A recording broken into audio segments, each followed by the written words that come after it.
Thank you all so much for being here tonight. I know it's a bit late, but we're trying to accommodate many time zones, so thank you. First, I want to give a little bit of an overview of the program tonight. As we know, this is the first event in a series as we look back at a year since the Atlanta shootings. And even though anti-Asian hate has become part of the mainstream conversation this past year, we also want to acknowledge that it has been present for hundreds of years in this country. My name is Sarah Gupta. I'm class of 2019. My pronouns are she, hers, and I'm one of the co-chairs of DAPAAA. So our agenda tonight, first, I'll do a little bit of an intro on Asian American Studies, or because that's a mouthful, I might also say AAS at Dartmouth. And then I'll hand it over to Ariel to introduce the AAPI Academic Enrichment Fund. And we'll get to hear from our lead donors, which we're super excited they were able to make it tonight. Then we'll move into a conversation with Professor Huang and student Anupam Sharma, class of 22, and it will be moderated by board member Mornaha 04. And then finally, we'll have an optional community breakout rooms where people can sort of reflect on recent events and connect with each other. So before we get started, I'd like to have a moment of silence for all of the victims. These are some names, but we know that there are many more as well.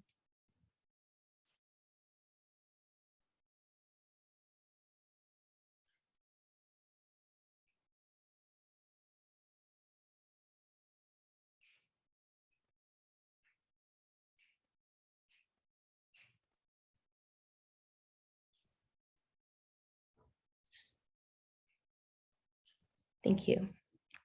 So what is DAPAAA? Who are we? We were established in 1998 to foster community among the AAPI alums of the college.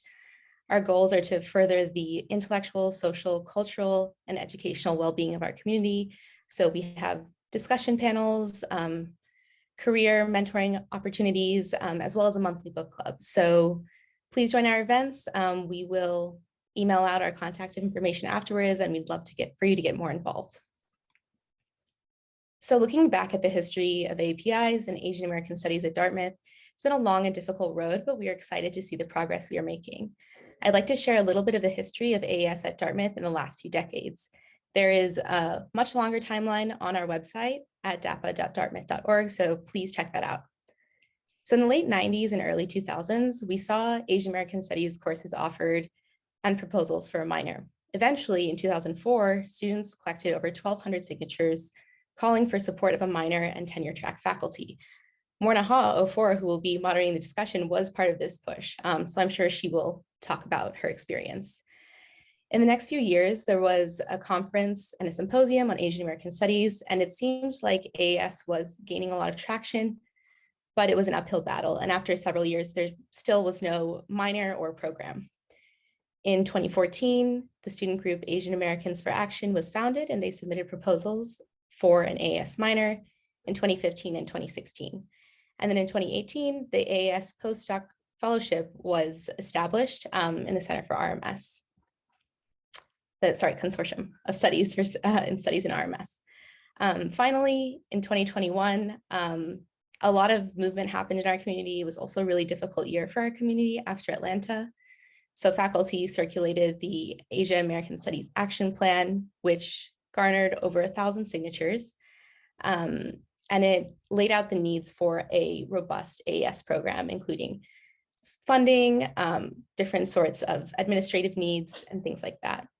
In October 2021, DAASC, which is the student group Dartmouth Asian American Studies Collective, launched a petition garnering over 1,000 signatures, as well as media attention. And then finally, in December 2021, the college launched the AAPI Academic Enrichment Fund. After several months of listening to what DAPAAA had gathered from our community of alumni, as well as students and faculty. So this is only a small part of what the path to AAS has included. Please, again, visit our website for more details. We believe it is really important to understand the history as we move forward with the goal of a robust AAS program. In a bit, we'll hear from our student, alumni, and faculty guests who can add their own personal experiences to the story and how we can best set up AAS for success in the future. Whoop. Okay. First, we are grateful that the AAPI Fund launch has galvanized folks to prioritize AAPI-related academic efforts and are really excited for what this can mean for the future of Asian American students and studies at the college. I will now hand it over to Ariel to give more information about the fund and to introduce our lead donors. Thank you, Sarah. I'm Ariel Zwei. I'm an 08, pronouns she, her, hers. I'm really excited to talk about this fund. It's something that has been in the works for a while, and we were really excited to launch it in December 2021. And it is the first of its kind at the college that is focused on supporting study and learning related to AAPI and diasporic communities at the college. Sarah talked a little bit about the history of advocacy for Asian American studies at Dartmouth and the struggle for change, and it, having been an uphill battle. And we view this fund as a partnership with the college to move forward towards lasting change for our community and for Dartmouth as a whole. And to many of the people who, are in this room today, we work together on the launch of the fund with the college. To many of us, it shows that the college does recognize the inertia that has taken place over the last couple of decades, and that it believes it is important now to open a channel for the Dartmouth community to help the college achieve its shared goal of bringing Asian American studies to Dartmouth and to support AAPI research and scholarship opportunities by directing funds directly to those areas. And one important feature of the fund that I would love to highlight is that it is an endowed fund, meaning that the funds that will go in will generate income every year and that this fund will exist in perpetuity. So it really is an incredible avenue, I think, for us to speak as a community and say that we are here, we're here to stay. So I am really thrilled to introduce our incredible lead donors, Teresa Tong, who donated in memory of her late husband, Michael Chen, 95, and Takahito Kent Dahn, also class of 95. Both of whom have made historic donations to this fund and ensured that it will be endowed permanently. So I will pass it on now to Kent and Teresa to say a few words about what inspired them to make their incredible contributions and the impact they hope their historic contributions will have. I see Kent pop up on my screen, so Kent, why don't you go first? Well, hello everyone. Again, I'm Kent Dahn. I'm a Dartmouth class of 95 and Thayer School 96. So I'm dating myself a little bit after hearing all the years that people are scheduled to graduate on the call. But I guess the long story short is I was talking to, one of my classmates, Steve Sang, who's on the call. And he had kind of informed me about this opportunity. And in my life, now that I've pretty much, worked 25 years and have kind of advanced in my life and in my position, I'm kind of now in a position where I'm looking for opportunities, whether they be supporting associations or causes in general that could have an impact and that have a personal connection to me and my background. I am Japanese American, born and raised in Los Angeles. But again, I went to Dartmouth and, I was fortunate enough to do, some great things when I was a student there. For example, I did a foreign study program that went to Japan. I think it was my sophomore or junior year. I was part of the Dartmouth Asian organization. It was formerly called DAO, and now it's DAPAAA. And I'm doing things in the LA and the California community now, specifically involved with helping raise awareness for the Japanese community and certain other things as it relates to arts and culture.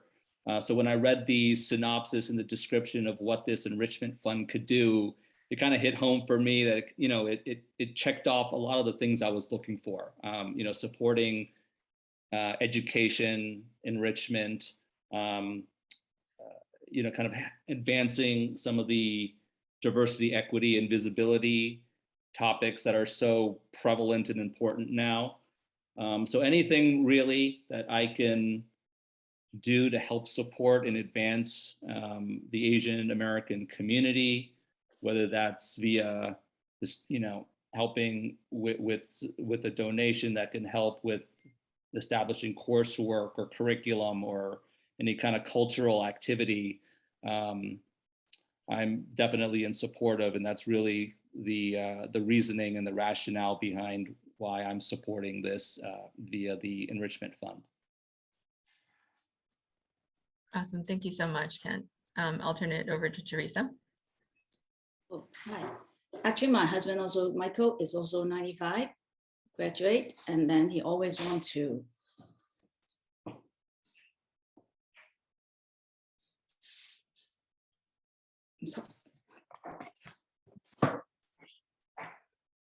looking for an opportunity to, for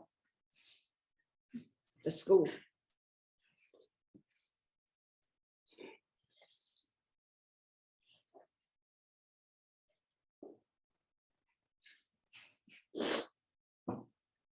So actually, thank you, Steve, to suggest such opportunity for me.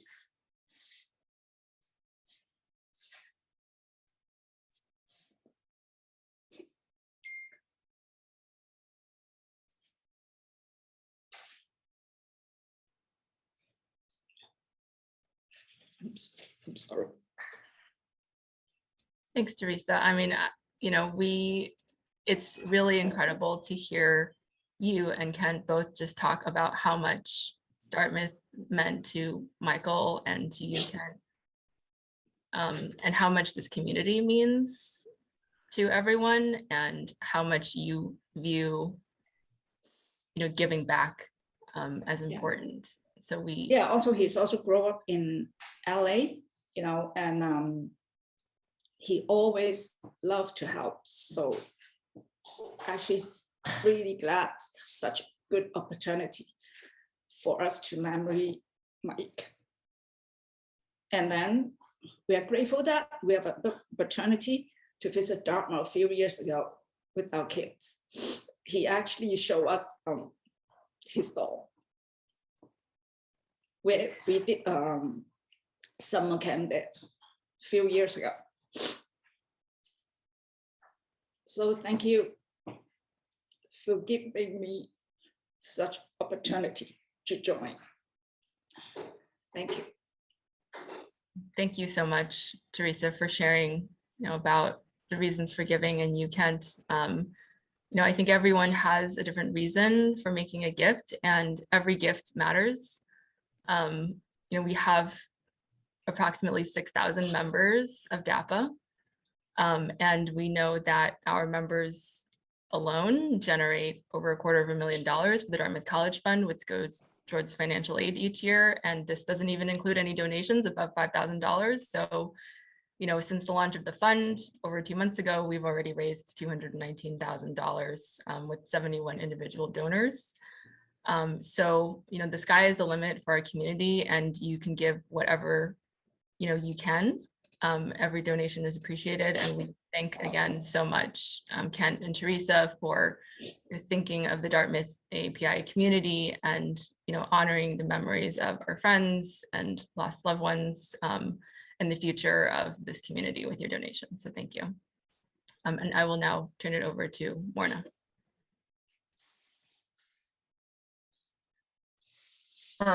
Thank you, Ariel. Thank you, Teresa, and thank you, Kent. I think some of it's been expressed to the chat already, but we are so grateful and thankful for your generous contributions and participation in this work, Kent and Teresa. And we, as organizers and people who believe in the strength of the Asian American community at Dartmouth and everywhere, will continue to work hard to ensure that your contributions are really, put to good use. So with that, I wanted to get us into tonight's program. Since launching the historic Asian American and Pacific Islander Academic Enrichment Fund, DAPAAA wanted to spend time thinking about where we've been and where we're going in the fight for Asian American studies at Dartmouth. As it's been alluded to, it has been a 30-year fight that has never felt more urgent and more important than now. Tonight, we bring together folks who have been working towards the institutionalization of Asian American studies at Dartmouth College. We represent our school's core constituencies, alumni, students, and faculty. Between the three of us, we hope to make this more of a guided conversation. So I've encouraged everyone here to layer in with their thoughts, ask questions to each other. My role during this time will be serve as both a facilitator and participant in the conversation, as both a representative of DAPAAA and as a former student organizer at Dartmouth. To the audience who's listening, should you hear anything, please feel free to utilize the chat function to drop any questions as we go along. At the end of this time together, we will have time to answer your questions, which one of my colleagues will help read off. Please feel free to use the chat as you will. But first, I would like to have each person introduce themselves by sharing the following: their name, their college affiliation, where do you call home, and an answer to the question, I do this work because. So I'll go first just to model for folks. My name is Morna Ha. I am a Dartmouth alum, class of 2004. I grew up in New York, where my parents immigrated from South Korea in 1975. I do this work because despite having grown up in New York City with its diverse population, I realized I hadn't learned a thing about my community's history until I opened up my course catalog my first year at Dartmouth. I chose the Asian American History course taught at that time by Professor Vernon Takashita. And it was for the first time I finally could see myself and my community within a greater American narrative. And it was also during this time, and in part due to these courses, when I started to understand the role that race, white privilege, and systems of oppression have worked together throughout all of American history. And I believe every person, regardless of their own identity, needs to understand this narrative too. Now I'd like to pass it on to Anupam. Hello, good evening, everyone. My name is Anupam Sharma. I am a class of 2022, so I'm a current senior. I am from Champaign, Illinois, and I am a member of the Dartmouth Asian American Studies Collective. Some of my dear friends are here right now. Hi, Lily, Karen, I think Monesi and Daniel are here as well. Simply put, we do this work as DAASC because we believe that Dartmouth, as a premier liberal arts college, has an institutional responsibility to provide a home for Asian American studies. Doing so would not only allow for the exploration of the ethnocultural identities of the second largest demographic group on campus, but also creates a space where we can actively and compassionately dismantle these harmful stereotypes about Asian Americans by taking charge of our own narratives. Thank you very much.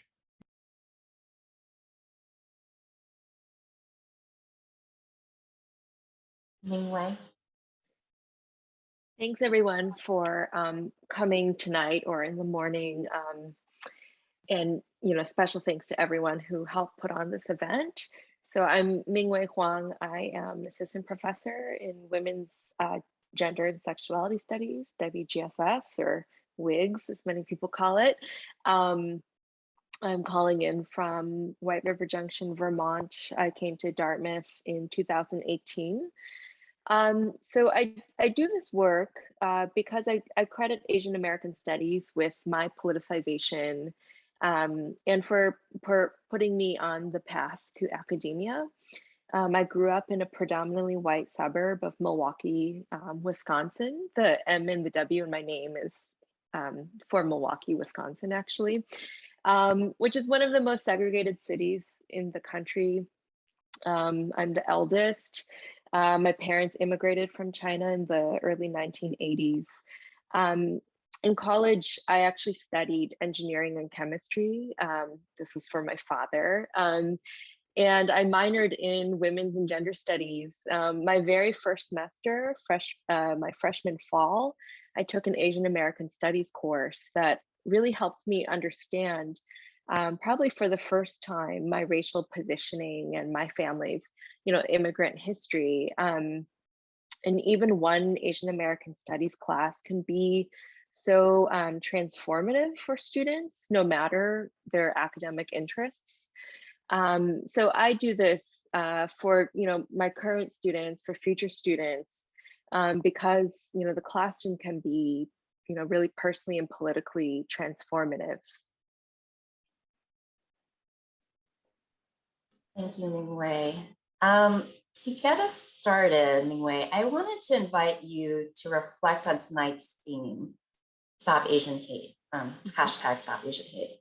A saying that became well known after the shootings in Atlanta last year and the rise in violence against our community during the pandemic, and has unfortunately, even as we gather tonight, has renewed its significance with the recent murders of two young Asian American women in New York. One, Christina Yuna Lee, who was stabbed to death in her apartment in Chinatown. And just last month, Michelle Lisa Go, who was pushed off a subway train. Given this context, what does it mean for us to fight for Asian American studies? Why does this matter right now? Mm-hmm. Yeah, so I've been thinking about this, about what it means to demand Asian American studies at this particular moment. So much of the organizing for Asian American studies has happened in a time of renewed anti-Asian violence and racism in the wake of the pandemic. Nearly 1 year ago, we witnessed the mass shooting of Asian women in Atlanta that killed 8 people, 6 of them Asian women. I've really this week have been thinking about especially Christina Yuna Lee, who did, diversity, equity, inclusion work. And, Asian people, especially Asian women, are not safe. So to understand contemporary anti-Asian violence, we need to examine its racial, gender, and sexual dimensions, which have historical roots in the devaluation of Asian immigrant labor and the afterlives of imperial war. So, many of you might be familiar with this history. Before the Chinese Exclusion Act of 1882 that closed US borders to Chinese and later most Asians, there was the Page Act of 1875, which barred Chinese women from entering the country on the grounds that they were, prostitutes. So the racial and gender violence against Asian women is inseparable from their hypersexualization that goes back to the earliest years of this country. And as the phrase "we are here because you were there" evokes, post 1965 Asian immigration to the U.S. is directly linked to U.S. wars in Asia. The Cold War was actually very hot in Asia. So some of the Atlanta victims were they were in their 70s, right? They're born during the Korean War, or they were a generation removed from the so-called comfort women and the Camptown sex workers who serviced U.S. troops, right? We have to think about U.S. militarization and war. For instance, Yong Ai-yue met her husband, an African-American man who was stationed near Seoul, and before Atlanta, she lived in Fort Benning, Georgia. And it's also important to acknowledge where these attacks happened, right? So Asian immigrant women do the devalued feminized care labor in nail salons, massage parlors, domestic work, nursing. They are the backbone of global racial capitalism, and yet their labor is invisible. So to return to this, prompt of what it means to organize for Asian American studies, after Atlanta, I think there are a lot of lessons from Asian American studies that remind us, to be critical of our representations and investments, and also gives us the political and analytical tools to navigate this moment. So I just want to reflect briefly on that. So scholars Laura Kang and Candace Cha observe, that Asian women is not a self-evident identity, but actually a category that is politically transacted. And we need to be careful to not make violation and violability the only way Asian women become intelligible for redress and justice. So we have to think about Asian women, in all of these dimensions. We also need to be mindful of invoking, victimization and trauma to become institutionally legible. So critical Asian Americanist practice embraces the tensions and the contradictions and also the urgency at this conjuncture of stopping Asian hate and building Asian American studies. And finally, Asian American studies teaches us to turn our attention to transforming, systems of white supremacy, heteropatriarchy, capitalism, and imperialism that underlie anti-Asian violence. So we need to, divest from anti-Black racism, from carceral systems of policing and punishment. We need to invest our energies and our resources in, housing, education, mental health resources. And, instead of narrowing our ranks around identity, we need to, really build broad coalitions, right? In the spirit of ethnic studies, 1968. And only by dismantling systems of oppression will Asian Americans and Asian American women, be safe.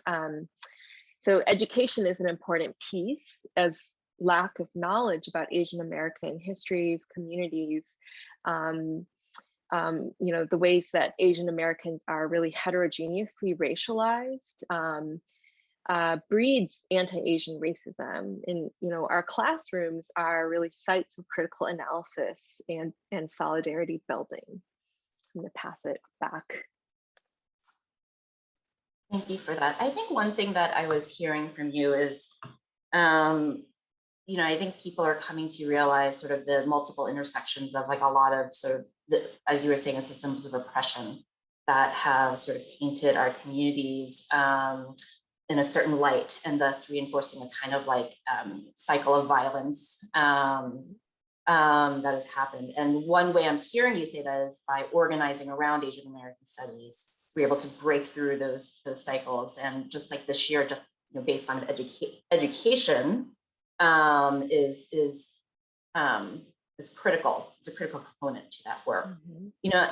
I've been thinking a lot about sort of like this moment as a galvanizing moment for many people in our community. And, I'd love to hear from Anupam at first, sort of like what has been some of the organizing work that has happened amongst the students, that took off, that's been going on for a long time, but, took on new energy, new life after March 2020, after Atlanta? That's a great question. Personally, I didn't get involved until a little later in DAASC.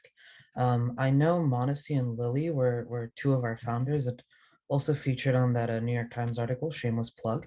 And they did this work in the wake of, I believe, a town hall that was held by Professor Huang and also Professor Lim, who is on this call, really calling for Asian American studies. And it was just this shared recognition of like this stunning lack of Asian American studies. It just didn't make sense to us. We were confused and we were perplexed that there hadn't been a home for Asian American studies as yet. And so we thought that the first thing we have to do is state our ideological orientation. What is it that we believe, and what change do we want to effect in the Dartmouth community using the power and time that we have? And so we crafted a statement based on the Combahee River Collective statement to express our ideological orientation. We of course make reference to the decades of work and organizing efforts that have occurred before us. And we sent that out as a petition and garnered over 1,200 signatures for that, which I think has caught the attention of the administration. And we can get into more of that a bit later, but that is what we have done thus far.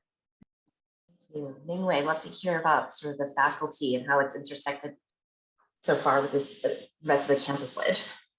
Yeah, well, to return to March, I mean, I think all my colleagues and my friends were really, really gutted. And, I think when you said galvanizing moment earlier, I think that's really right. It was just the egregious anti-Asian violence, like this intense racial and gendered violence, laid bare the absence of Asian American studies on campus, and the the invisibility and invisibility of Asian Americans as racial subjects within the institution. And I think, like Asian Americanists and Asian American scholars elsewhere, we felt unseen and sad and angry, but also were compelled to, write a statement, and I posted it in the chat, condemning violence and doing the, kind of diversity work for ourselves, for our communities, for students, also for Dartmouth, that, if we did not say something about, what had happened, who would? So the Asian America group that included Najwa Mayer, and who's on this call, and Anna Storty, Carolyn Choi, and Yan Yi wrote and revised, after Atlanta, this, I think, a really robust statement on anti-Asian violence. And, as you point out, the call for Asian American studies has been, going on 30 years, but demanding Asian American studies has become really newly urgent. So, Eng Bang Lim, who's also on this call, my colleague in WGSS, really kind of helped, write and craft and launch the Asian American Action Plan, which was an 8-point plan for the 2021-22 year that we're in right now, that was really thinking more about, less of the kind of ideological statement of the DAASC statement, but more of the, like, what do we need in terms of hires and resources to make, and an institutional location to get a program and a minor, potentially a major or modified major off the ground, in the very near future. So, this action plan, in addition to like organizing, from DAPAAA and, DAASC, that town hall, right, really kind of catalyzed, like all of these things were converging to create the program. What I really appreciate about this conversation is that, a moment happened, and then we looked to sort of like what is in our immediate sort of locus of control in some ways, right? What are the things that we can affect? Because I think many people will look at, things like Atlanta and just go into, kind of spiral. But I think this in some ways like speaks to really the agency and potential and power of our community to move things forward. I'm curious, I think you've heard a little bit, some of the efforts that the Dartmouth alums have taken on. One of the, recent outcomes is, obviously the Asian American Pacific Islander Academic Enrichment Fund. But I would love to hear from you all, sort of like since Atlanta, and what have, and the work that you've put in so far. What do you believe have been outcomes to date? What have you learned through the process? And what else needs to be done?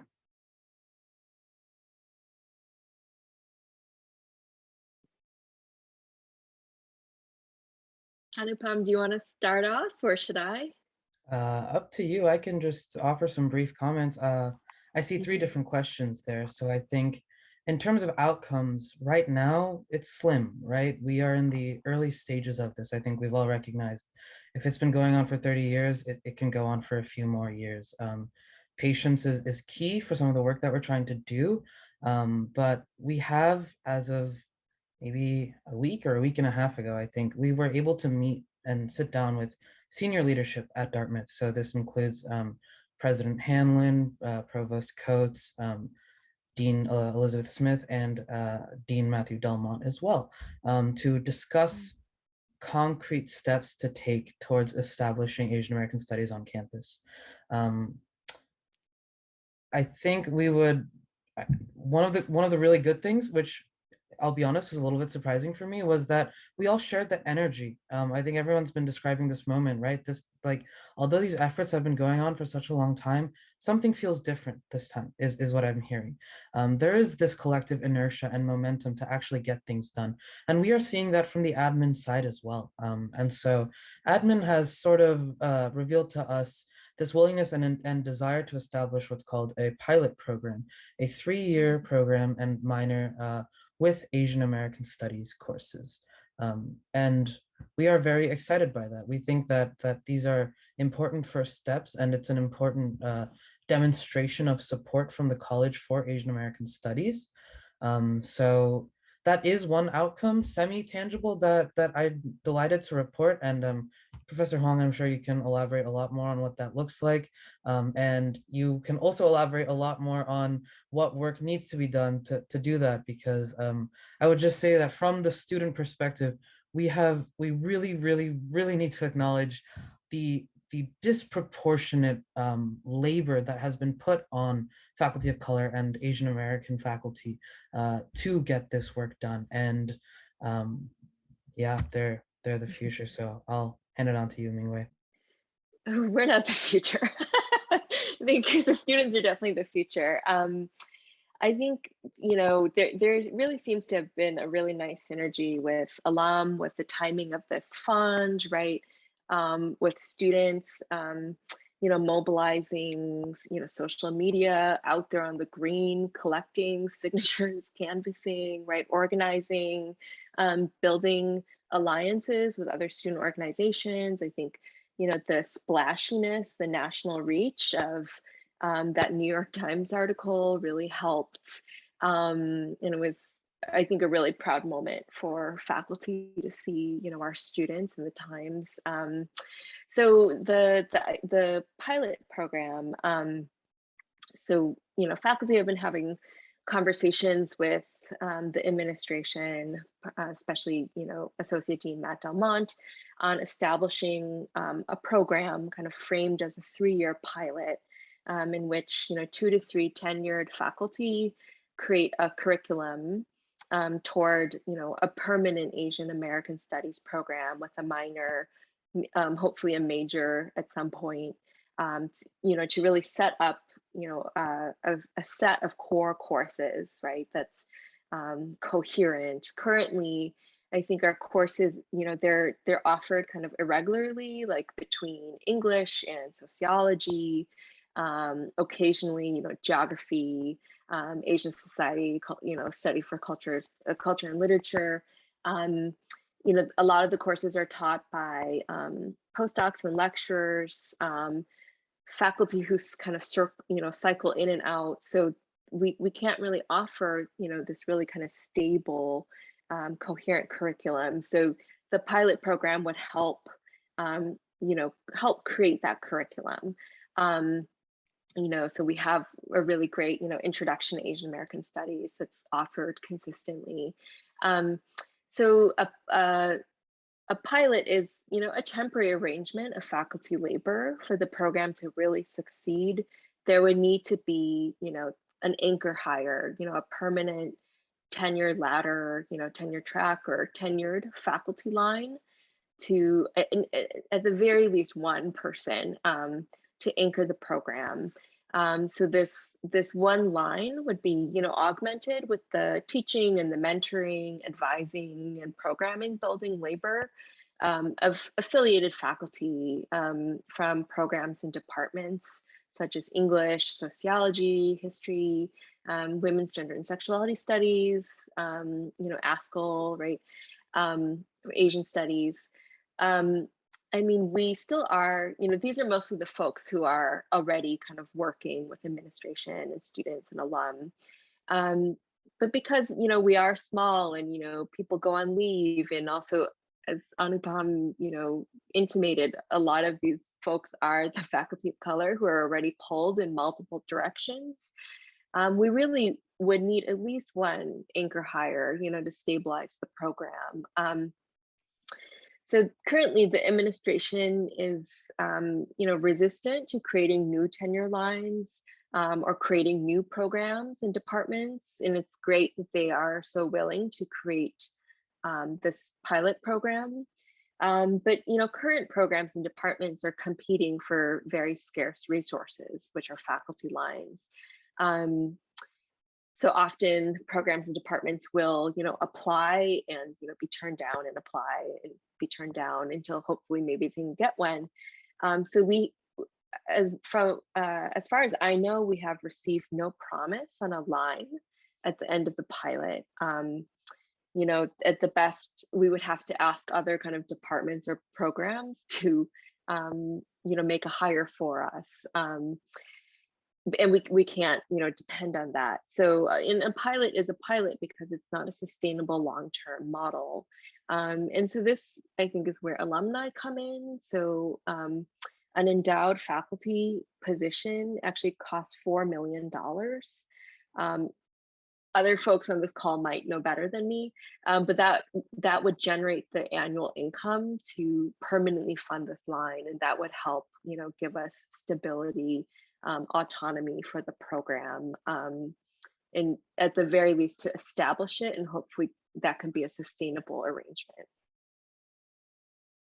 Yeah, when I hear you all talk, it's like this mix of excitement and sadness. And I can't quite explain it, because the work that Anupam and your colleagues at DAASC, have been amazing. And the alumni too, we've been so proud of the work. We're just like, yeah, go team.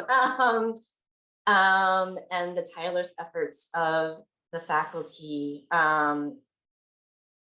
But, having seen this in 2004, 2003, when I was on campus, it makes me feel a little bit, why hasn't it shifted yet? When I left campus in 2004, they had, we had hired great professors, like a series of great professors who were Asian Americanists, and unfortunately they didn't stay. They couldn't stay. They couldn't receive the tenureship that's needed to really build a solid foundation for this. I feel like one of the things that we were hearing was around budget constraints and issues. And this is where I'm feeling hopeful and good, right? I think that the fund, in collaboration with the college on this piece, is really addressing like a core need. It's not the end all be all, not by a long shot, but by establishing a fund and hopefully moving our community to really contribute, we can support the efforts of the faculty and the students to really make sure that we're creating a solid foundation for a long-lasting Asian American Studies program. I would not want us to go in another 30 years and find us having the same conversation.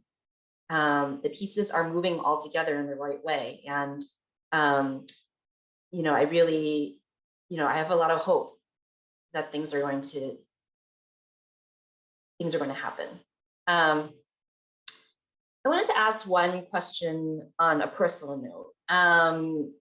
So, one of the things that struck me, and as I was reflecting on my time, is sort of the personal toll this work takes, right?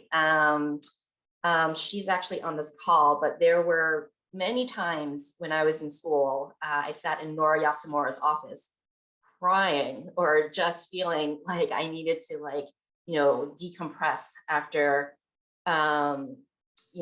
something that just happened with talking to a faculty member or your administration. And I almost felt like a sense of loneliness in some ways. And I'm just curious to you all, like, this is hard. This is not, at least for Anupam, this is not your full-time job per se, right? What are the things that keep you engaged and going, right? This work is frustrating, but what makes you get up and say, I'm gonna go, have that conversation with the president. I'm gonna go collect that signature. What keeps you moving? If I'm honest, it's just the opportunity to interact with a wonderful group of human beings every Saturday at 1. It's like the type of energy that we have going in our little cadre of you know, fearless Dartmouth students. It's unparalleled. It really is. We do get disheartened at times, but we also like try to push through those problems, and we spend a lot of time just thinking about what actually is going on the ground. I think we spend a lot of time trying to figure out the nitty gritty and the particulars of these issues, without, you know, letting ourselves get distracted about, oh, we have so much farther to go, or we're never going to get it. It's really just baby steps and good folks.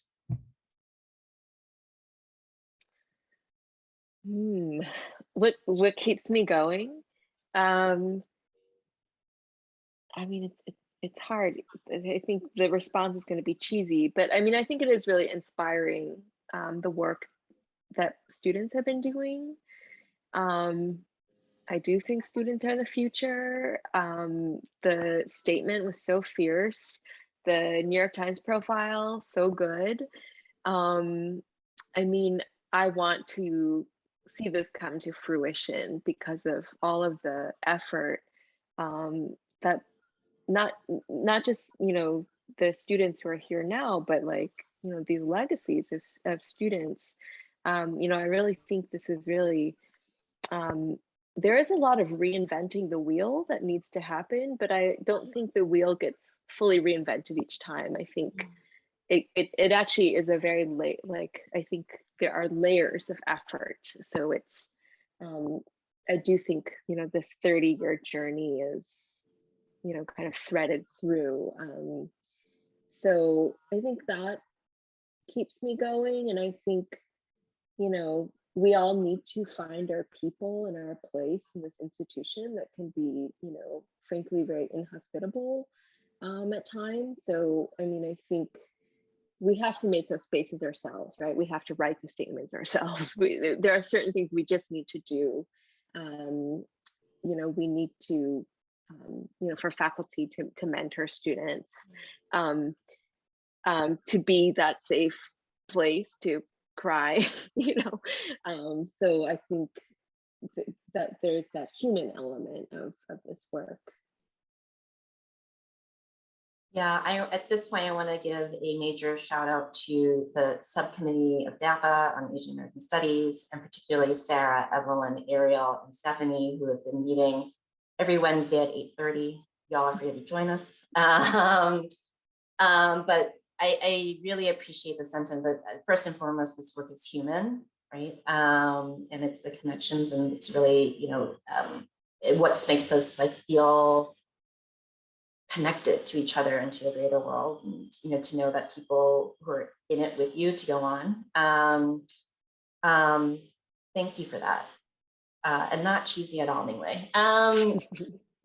I wanted to stop here and just, we have maybe 10 minutes left, but maybe 5 minutes, to see if there was any questions that came through from the audience.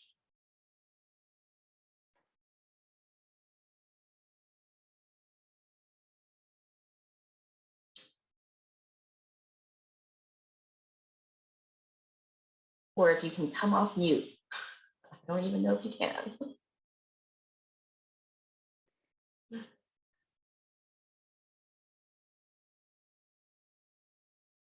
saw a question in the chat about the Department of Americas. I think it's kind of it's a long and complicated conversation. I think it's just challenging to find the right institutional configuration and the right kind of grouping of people. I really respect our colleagues in LALUX for really making that effort to kind of become an incubator for Asian American studies. And, you know, they were going to commit a line, you know, they're going to commit, their next hire was going to be, you know, an Asian American studies related hire. So that was, I think a real moment of what solidarity and coalition looks like institutionally, like between programs. I think there were kind of concerns, you know, with from other kind of stakeholders at the college about actually wanting a more kind of standalone Asian American Studies program. So the proposal was pulled, but I think it was still valuable for us to kind of think through what it might mean to, house Asian American Studies within the Department of Americas. Um, Pointing has a question for you. Professor Huang and other faculty, what more do you think that the alumni can do to support your efforts, especially through the pilot? Donate money, I guess, right? I mean, I think the number is 4 million to get a endowed faculty line. I mean, I think the we can start using the income generated by the endowment, I think, pretty soon, and that will be really wonderful for programming. You know, research. It funds the research for the Asia America Studies group, which kind of formed a few years ago.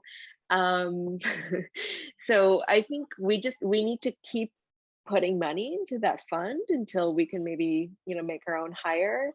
But I think everyone has a different role. I think students students' role is really to make these demands on the administration, to tell their stories, to convince the administration that it's important to be the face of this demand.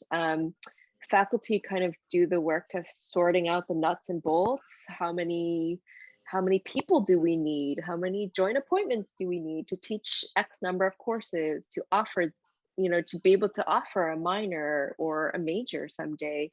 What's our 5-year plan, 10-year plan? And I think, alum, it's for, really donating. I think the new fund, the donations helped, really get this on the radar of the administration, as did the national press, all the petition signatures. So I think everyone has a slightly different role, and right now I think we're working really well together. And I mean, I can just say there's been so many little back channels and different emails between I'm talking to Ariel and my student Lily and Monacy, and they're talking to other, there's all of these little conversations happening, and I think we're working really well right now. Yeah, I would agree. And I think that this is probably where I love the coordination that's happening and sort of working through and be flexible to each other's, again, things like the alumni group, we are doing this, we're trying to figure this out while doing our, regular stuff. And Anupam is writing great papers. Actually, I wanted to invite Anupam, I don't want to put you on the spot. Could you talk a little bit about your research that you're doing? I think folks would really appreciate sort of understanding firsthand, what does it mean to be an Asian American Studies, person taking Asian American Studies courses? Sure. Actually, I'm glad you asked me that question specifically, because I must embarrassingly confess that I have never taken a single Asian American Studies course at Dartmouth. I am an anthropology major and pre-med, so I spend a lot of time thinking about culture and a lot of time thinking about immunology for some reason. But the work that I have been able to do has largely been on my own with the help of my wonderful thesis advisor, Professor Sienna Craig, in the anthropology department. And she works with a group of culturally Tibetan but nationally Nepali folks known as Mustangi people.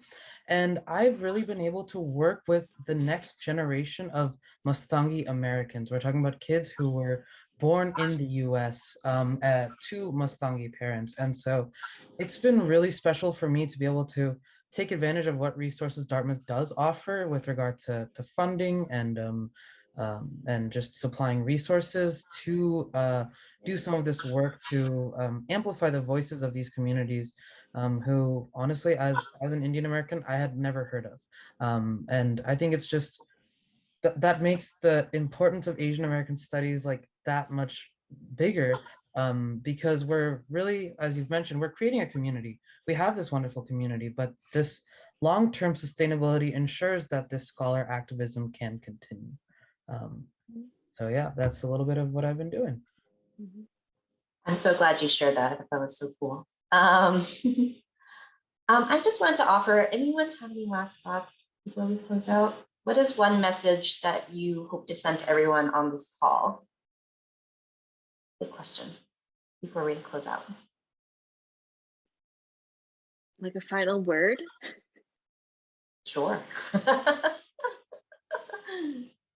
Ooh. Um,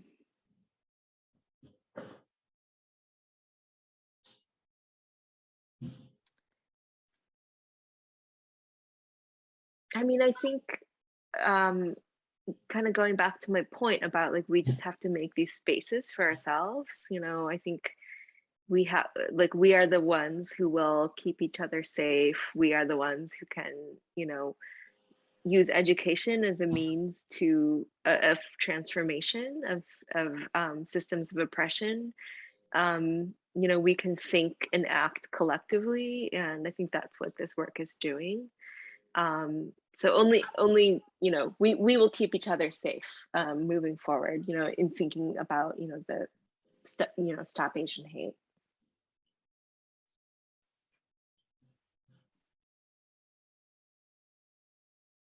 I don't have anything nearly as polished to say other than your voice matters, and please donate. Yeah. I do see a hand raised from Engman, Professor Lim. He can come off mute, or if the organizers can take him off mute. Hi, can you hear me? Yes.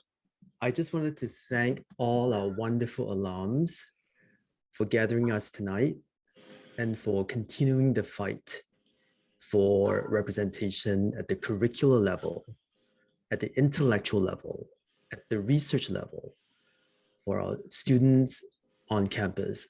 I think it's really essential to think through the ways that Asian American studies and Asian Americanist critique have been lacking in spite of the range of approaches and methods and offerings that we have on campus across the board. And this is an issue of representation. It is an issue of racial justice, economic justice, gender justice, sexual justice. And Professor Huang has said it very well in terms of how Asian American studies is a comparative, intersectional, decolonial method of analysis that is not singular. But right now, the fight is to put us on the table and to get us on the table and have our voice heard on campus. So I just wanted to thank our alums and our students for fighting the fight and continuing on the pressure points to make this happen. Thank you so much. Thank you, Professor Lim. Thank you for all your work. And with that, I want to thank our panelists here and pass it back to Sarah. Thank you everyone so much for being here tonight. Really appreciate all of our participants who shared their stories with us today. Again, thank you to Teresa and Kent for helping make the future possible. And thank you for being here and sharing your stories. It's really great to hear from you. Thank you to Professor Huang and Anupam for sharing their on-campus experiences, and for Morna also for leading the conversation. Really appreciate the connections that were drawn across, and I'm really proud of the way that we've been able to work together, and I look forward to working together more. So please donate. Can I go back? Please donate. Here's the link, darko.org/AAPI. And if you would like to get involved, please get in touch with DAPAAA. This fund will really make a difference for future students, so please consider donating. You can also get in touch with DAPAAA and you can volunteer with us. You can join our subcommittee on Asian American Studies to learn more about how you can help and how all the work that goes on behind the scenes. And please be on the lookout for our next event in the spring with Women of Dartmouth. Thank you all so much. And please stay on if you would like to be part of breakout rooms. Otherwise, I'll give people a few moments to drop off if you'd like. We'll send out all the links afterwards, as well as a recording. So thank you, everyone.